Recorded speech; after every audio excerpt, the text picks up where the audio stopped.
I'm not a big fan about talking about my supernatural experiences, mostly because people go, "Oh, you must be special," or "Oh, you must be No, I've just hung around with the Lord seriously for about 50 years. Being a documentary filmmaker hasn't hurt either. Um, but the experiences, they're the dessert.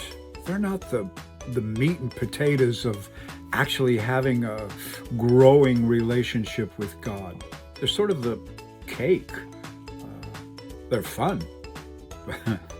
I remember I had my cameraman, Heinz Fussell, and I were in Switzerland doing a documentary. And Heinz is a little crazy because he loves to get that perfect shot.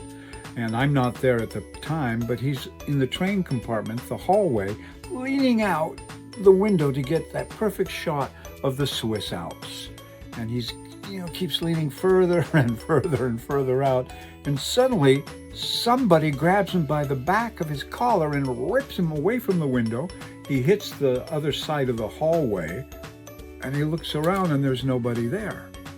He looks back out the window and he sees the face of the mountain of the rocks that far from the train as it's going through. If he'd not been pulled away, he'd be dead. And he swears up and down that there was absolutely nobody there in the train compartment. That's just one. And there's plenty more, and we'll talk about them from time to time. But please remember, they're just the dessert. They're the frosting on the cake. They taste great.